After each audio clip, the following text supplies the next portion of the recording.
오늘 우리에게 주신 하나님의 말씀은 데살로니가전서 5장 16절에서 18절 말씀과 빌립보서 4장 4절, 하박국 3장 17절에서 18절 말씀입니다.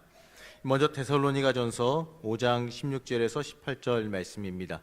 제가 가지고 있는 성경으로는 신약성경 333페이지입니다. 데살로니가전서 5장 16절에서 18절 말씀입니다.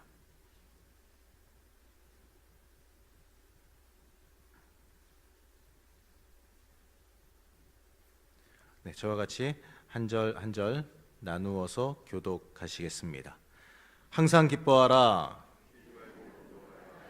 범사에 감사하라. 이것이 그리스도 예수 안에서 너희를 향하신 하나님의 뜻이니라. 아멘. 빌립보서 4장 4절 말씀입니다. 제가 가지고 있는 성경으로는 신약성경 322페이지입니다.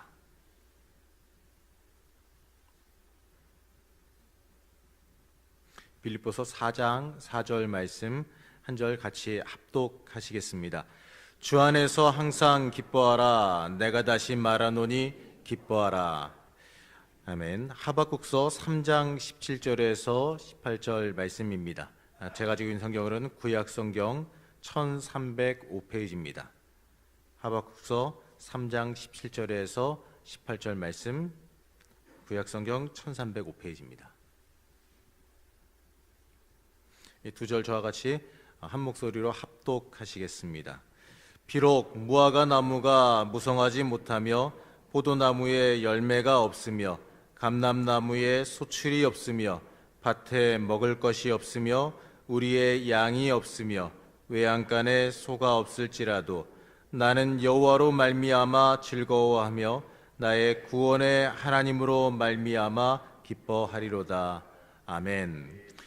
열흘째 새벽을 깨우는 우리 사랑하는 성도님들의 삶 속에 항상 기쁨이 가득 차시기를 주님의 이름으로 축복합니다. 오늘 말씀 읽은 것처럼 항상 기뻐하라. 이는 그리스도 예수 안에서 우리를 향하신 하나님의 뜻이라. 항상 기뻐하는 것이 하나님의 뜻입니다. 오늘 세 구절을 읽었습니다. 빌립보서에 있는 말씀도 읽었고 하박국서에 있는 말씀도 읽었는데 읽으시면서 감이 오셨는지 모르겠는데 기쁨이요, 우리가 뭘 얻어서 세상의 것들을 취해서 얻는 기쁨이 아닙니다. 생각해 보세요. 만약 돈을 얻어서 생긴 기쁨이라면 돈이 없어지면 슬픕니다. 건강에서 얻어진 기쁨이라면 내 건강에 조금 문제가 생기면 슬퍼집니다. 내가 힘이 있어서 기쁜 거라면 나에게 힘이 조금 빠지면 나 어떡하지? 슬퍼집니다. 그런데 오늘 읽은 말씀들 보면 성경에 나와 있는 이 기쁨이라고 하는 것은 세상적인 있다가 없어지는 기쁨이 아니라는 거죠. 공통점들이 있어요. 제가 질문을 먼저 좀 드려볼게요. 오늘 세일의 새벽 기도회 10번째 날을 깨우며 이 새벽에 나오셨는데 정말 기쁜 마음으로 나오셨습니까? 아멘? 예. 마지못해서 나오면 안 된다는 거죠. 물론 여전히 기도의 제목이 우리에게 있습니다. 육신의 피곤함도 있을지 몰라요. 육신적으로는 또 연약한 분들도 계십니다.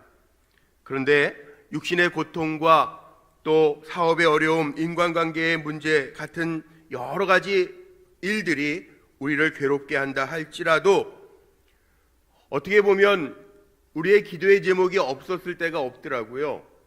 기도의 제목은 오히려 시간이 지날수록 늘어날지도 몰라요. 그런데 우리가 왜 항상 기뻐해야 되느냐 하면 나에게 문제가 있고 기도의 제목이 있지만 오늘도 고통스러운 인생일지 모르지만 내 곁에서 나와 함께 동행하시는 주님이 계시기 때문에 그로 인하여 기뻐할 수 있다면 하나님이 원하시는 기쁨이라는 거예요. 물론 항상 기뻐하라고 할 때 이 항상이라고 하는 단어가 조금 부담스럽기는 합니다. 어떻게 사람이 항상 기뻐할 수 있을까? 어쩔 땐 좀 슬플 때도 있고 힘들 때도 있는데 여기 주님은 항상 기뻐하라고 우리에게 말씀하세요. 그건 세상에 내가 가진 것과 내가 연약함, 강함의 여부에 관계없이 그리스도로 말미암아 늘 기뻐하라고 하는 말씀이에요. 우리의 기쁨의 동력은 세상에 있는 것으로가 아니라 주님으로 말미암아 기뻐하라고 하는 그 말씀이에요. 이 기쁨을 누린 대표적인 사람이 우리가 아는 것처럼 사도 바울이죠. 그래서 사도 바울은 옥중에 갇혀 있으면서도 빌립보서 4장 4절 말씀 통해서 우리가 읽은 말씀처럼요, 옥중에 지금 갇혀 있는데도요 이렇게 표현한 거예요. 주 안에서 항상 기뻐하라. 내가 다시 말하노니 기뻐하라. 예수를 만나고 나서부터는 사도 바울에게는요 고난도 기쁨이었다고요. 감옥에 갇혀 있는 환경도 기쁨이었다고요. 말이 안 되는 것 같지만 주님이 나와 함께 하신다라고 하는 기쁨이 사도 바울에게 가득 채워져 있었다라는 거예요. 왜? 주 안에서 항상 기뻐하라. 주 안에서 항상 기뻐하라. 주 안에 있기 때문에 기쁨이 생겨지는 거예요. 오늘 이 새벽에 나오신 여러분들 기도의 제목은 다 있으실 거예요. 그런데 주 안에 있음으로 인해서 기뻐할 수 있는 종들이 되시기를 바랍니다. 그러니까 사도 바울이 어디까지 고백할 수 있냐면 내가 사나 죽으나 주의 것이니, 그리고 감사하는 거예요.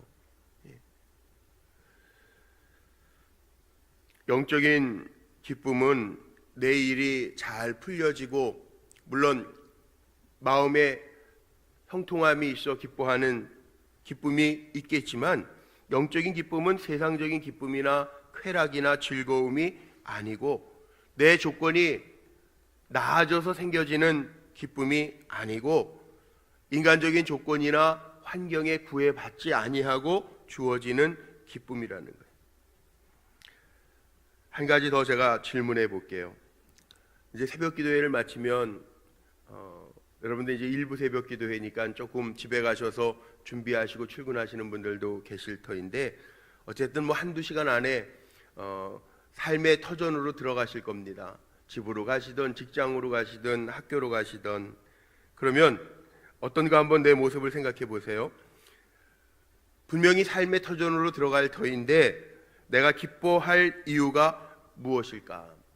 이 하박국서에 읽어보니까요, 하박국 선지자가 뭐라고 고백을 하냐 하면 세상의 눈으로 보면요 기뻐할 조건이 하나도 없잖아요. 이 하박국 선지자가 고백하는 거 보면 없는 게 너무 많아요. 열매도 없고요, 소출도 없고요, 먹을 것도 없고요, 일할 곳도 없고요, 돈도 없어요. 그럼에도 불구하고 나는 구원의 하나님으로 인하여 기뻐하리로다, 그렇게 고백해요. 일터를 가든 직장을 가든 학교를 가든 나를 구원하신 주님 때문에 기뻐할 수 있는 그 기쁨이 우리 안에 항상 있어야 된다고 하나님은 말씀하고 계세요. 기독교인의 삶의 특징이요 기쁨입니다. 물론 하박국서를 보면 이건 지금 외세가 침략해 오기 직전에 16절 말씀 안 읽었지만 창자가 흔들리고 입술이 떨리고 다리가 후들거리는 그런 상황 속에서요 17절에 고백하는 거예요. 무하고 남아있는 또 과실도 없어요. 눈에 보이는 거. 포도나무에 열매가 없고 감람나무에 소출이 없고 밭에 식물이 없고 우리의 양이 없고 외양간에 소가 없어요. 즐거울 거라고 하는 것은 요만큼도 찾아볼 수가 없어요. 삶의 환경 속에서는. 그런데 하박국 선지자가 뭐라고 고백하냐 하면 나는 나를 구원하신 하나님으로 말미암아 기뻐하리로다, 그렇게 고백해요. 무화과 나무가 그들의 식량인데 그게 없다는 거예요. 식량이 없다는 거예요. 포도나무가 그들의 수입원인데 열매가 없다는 거예요. 감람나무, 기름이 없으면 아무것도 생활할 수 있는 것들이 없는데도 그래도 여호와로 인하여 기뻐하고, 유목민이었잖아요. 양들이 없는데 일할 거리가 없는데 그래도 기뻐한다는 거예요. 도무지 이해할 수 없는 기쁨인데요, 하나님으로 인하여 기뻐할 수 있다라고 하는 것은 내가 가진 것으로 기뻐하는 것이 아니라 그 구원의 하나님, 나를 살게 하시는 하나님, 지금도 내 곁에서 살아계심을 증거하시고 보여주시는 하나님이 계시기 때문에 내가 기뻐한다라고 하는 고백을 하고 있어요. 저는 우리 사랑하는 성도님들이 항상 기뻐하며 하나님으로 인하여 예수 그리스도 안에서 기뻐할 수 있는 우리 성도님들이 되시기를 주님의 이름으로 축복합니다. 우리 교회 성도님인데요, 집사님도 아니에요. 성도님이신데 어제 제게 카톡을 통해서 이런 간증을 보내주셨어요. 뭐 내용은 제가 기도 제목을 저에게 부탁했던 것들이 있는데 내용은 개인적인 거니까 제가 다 알려드리기가 그런데 어쨌든 의사세요. 환자를 치료하다 조금 어려운 일들이 생겼어요. 이 새벽 기도회를 참석하셔서 새벽을 깨우는 분이에요. 근데 저에게 기도의 제목을 며칠 전에 보내주셨는데 환자를 치료하면서 생긴 문제니까 기도하면서 풀어야 되겠는데 어려움이 있어서 주님 전에 나와서 기도하고 있는데 철야를 하고 있는데 새벽을 날마다 작정하여 깨우고 있는데 어제는 저에게 어떤 간증을 보내주셨냐 하면 앞에 부분은 제가 다 생략하고 맨 마지막 문장 하나만 좀 읽어드릴게요. 어려움 중에 기도할 때마다 하나님의 도우심을 느끼며 하나님의 일하심을 보니 말로 표현할 수 없는 감격입니다. 이렇게 보내셨어요. 그동안 기도 제목이 있어서 간절하게 기도했었거든요. 그런데 그 어려움을 겪었던 환자 그분을 치료하고 나서 어제 오전에 저에게 보내주신 문자예요.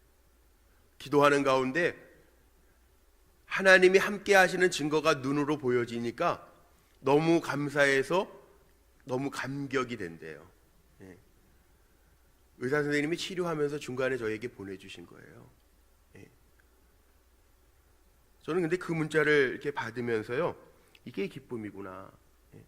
어제 하루 종일 오늘 전할 말씀을 마음속으로 묵상하면서 이게 기쁨이구나.